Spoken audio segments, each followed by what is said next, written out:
digest. It was a rough day. A strong wind blew against the high plate glass windows. Smoke filled the wintry city and the air was grey with a thick frost. That means it was a rough day. That means one very interesting incident is going to happen on that day. It was a rough day. Rough day means it is the climate is not good. A strong wind blew against the high plate glass windows. Smoke filled the wintry city because it is winter. Wintry city means it is winter. This is happening in USA, you know. It is very cold country. So during winter it feels very cold. So outside it blew strong winds and the smoke, that means the water vapor just forms smoky appearance. So air was grey with a thick frost. Due to the strong winter climate, there is a rich amount of frost is there. So the air is smoky and there is frost.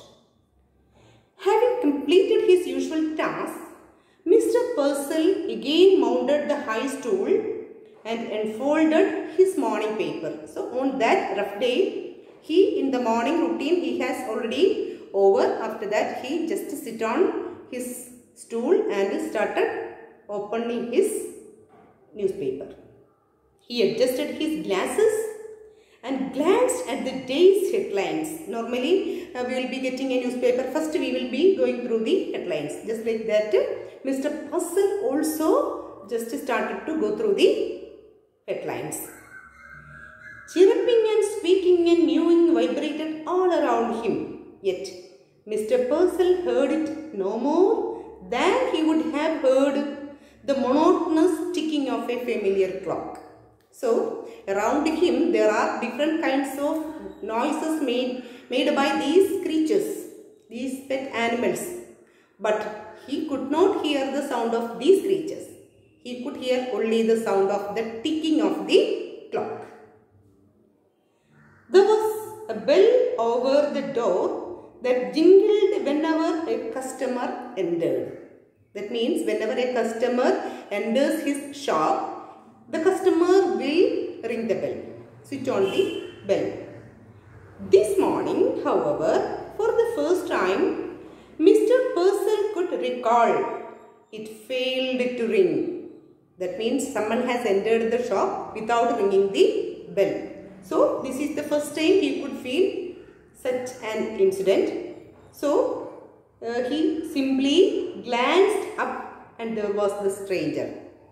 He could see a stranger, a man was standing in front of him.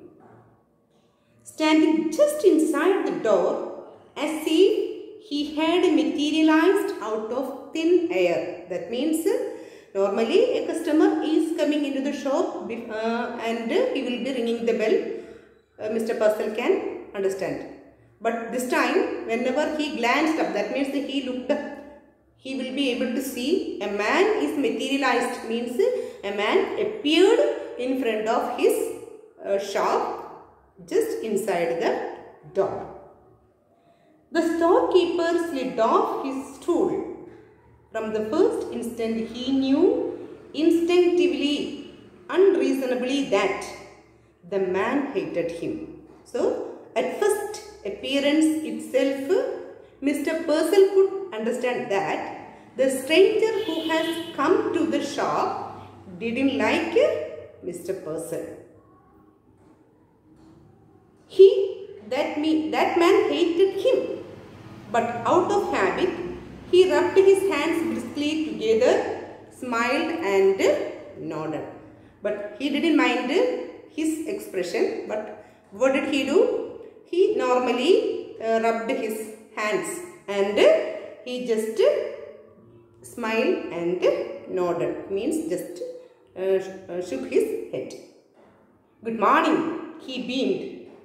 What can I do for you? So there is a customer. So the shopkeeper normally asking to the customer, good morning. So he also wished good morning and he beamed, just asked, what can I do for you?